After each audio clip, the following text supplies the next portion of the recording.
Hi, I'm Allison Collins, a beauty editor at WWD, and I am here with Huda Kattan at Haven's Kitchen, and she is going to teach me how to bake. Let's get started, because I don't know anything about baking at all. So a lot of people think that baking is really challenging, and I think that it can be, and it can be really messy. So we wanted to create something that made it really easy to bake. So we basically have, this beautiful powder, but we've added like this little Swiffer. Okay. Even though you don't bake in real life either. No, I don't face bake, I don't bake cookies. We're gonna change you. We're gonna change all that. So you brought your concealers? Yes. So this is your color. Okay, I'm gonna take a little bit, put it on the back of my hand. Okay. The amount of concealer you apply really depends on the applicator. So beauty blender or sponge kind of applies the least amount. Your brush will apply like a medium amount, and then your hands will actually apply the most. Can you tell me about why we are doing this? Like, why is baking a thing? So baking is a thing because if you wear any makeup on your face and you want it to look flawless all day and you don't want it to go into your wrinkles and you don't want it to move, baking will keep it there perfectly. You will look flawless all day long. You want to blend out any type of wrinkles if there are any. And what happens with concealers, it does tend to move. No matter how great of a concealer, they always move. They move into your wrinkles. So now I'm just going to take, this is the Bake and Blend brush. I'm taking the side that is the stiffer side. And since you don't wear a lot of makeup, I'm really tapping off as much as I can. Okay. And now I'm just going to go ahead and look up for me. I'm going to apply this right underneath the eye here. And you can go kind of heavy if you want. We're going really light. And now your makeup won't move all day long. It'll stay there in the same place, and you'll look really bright underneath the eyes. Do we brush it off after? You do, but I actually didn't put that much on. Okay. So what I do is I pack it on, I leave it on, and you could, like, if you want to go do something, do your brows, do whatever you want, and then move it later and just like brush away any excess. But you don't have to. Okay. You could just put on a light layer like we put on for yourself. I want to put on a little bit. We have a little, this is really, this is like the universal color. Okay.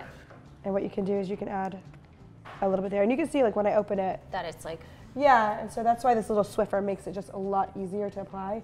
And I'll show you a trick that I do afterwards. But this is the super micronized, very fair color. And I'm just going to put a little bit there, too.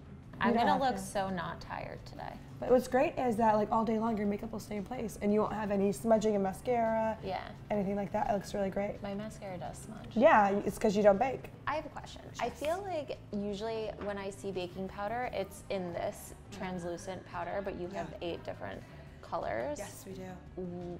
What's the difference? Should you use a color? Should you use the translucent That's one? a really good question. So one of the reasons why we want to make such a wide range of colors is because we do also feel that you can use the baking colors to kind of enhance your undertone. So you'll notice some of them are like really yellow. Like we have some that are, this is really yellow. This is like a golden. Yeah, it's super yellow, and it's really great for darker skin tones, and what it does is it really brightens underneath the eye. The one I've used for you has like a little bit of pink undertone, which is great because you have beige in your skin. So it's really gonna kind of like enhance like, your already beautiful skin tones and really bring them out. Okay. So I'm gonna go ahead and apply, again, a small amount here. I like to put it at the back of my hands because I feel like it warms it up a little bit. Okay. And so I'm gonna grab the other side here. I'm getting in facial position. Yes. When you were filming the show, first of all, your dad is the cutest. He's like everybody's favorite character. He's great. How did you decide like what was gonna be on it and what was not gonna be on it?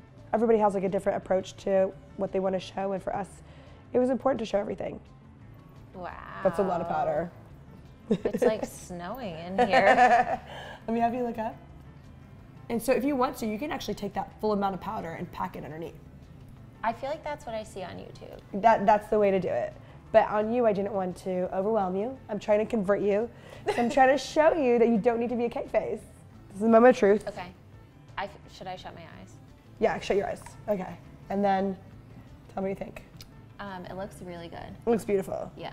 And see how you look. Way less tired. See how you look in 12 hours. Okay. Because in 12 hours, will you still be wearing makeup in 12 hours? No. Okay. See how you look in 8 hours. Because that's the thing about baking. No way. With baking, I feel like, at the end of the day, because I wear my makeup all day long, from morning until night. So like 12 hours later, my makeup still is flawless. I feel like our brand has been through a lot in the 5 years that it's been around.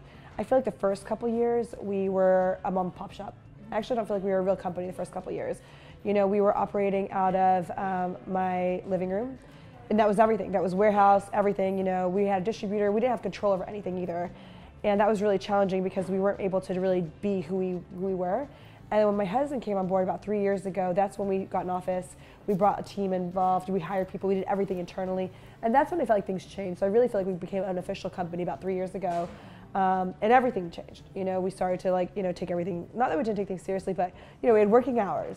You like rose to fame because of the blog, because of all of your reviews and like willingness to try new products and like oddball experiments that others were not trying. We're weird. How do you balance like that aspect with now being a brand owner? And do you still try new products? Do you still buy products? Yeah, I buy a lot.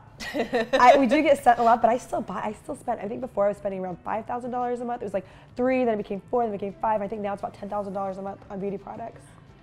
I buy everything. And even when people send, I still like to buy another one because I like to take products apart. I love to like completely take products apart, sometimes crush them, sometimes mix it with other products. I really love it. Let's talk a little bit more about the show. What are we going to see? We saw a concealer mishap on the first episode, but what's coming? So the concealer mishap is an existing issue, and it's hard because it was good enough to launch, but it wasn't good enough for us, you know, and that was a really tough decision. What other things are we gonna see happen? Like, give us a teaser. Mona gets married. That's a lie. I was like, what? That's a lie. She didn't tell That's me. A lie. That's a lie. She does. I mean, we work on it in the show. We're working on it. We work on it. We work on it. Working with your family is not always easy. You got to see some of that. My dad, who's apparently like the star of the show, who everybody is like obsessed with. I've seen some articles about it. I know. He's taken over. True story. He is retired, and he told me when we were going to film the show, he's like, I want a contract and I want to be famous. Dad, out of control. And then he wants Insta fame as well. He told me. But he has Instagram, right? He does, yeah. And like, I gave him a shout out, and he grew to like 5,000 followers. And he came in the next day. He's like, I'm gonna go to 1 million followers. Like, it's the easiest thing in the world. And we were like, okay, Dad. And then he came over later, and he's like, this is actually kind of hard. Well, I can't wait to see what this looks like in 8 hours. Potentially, I will be adding baking once in a while. Please. Into the routine. I will be a proud mom if that happens. Yeah, I'll let you know. Please do. I'll FaceTime you in 8 hours and show you what's happening. Thank you very much for doing this. Thank you so much for having me. I'm so happy to be here. And of course, everyone, make sure you guys subscribe to the WWD YouTube page for more beauty videos. Bye.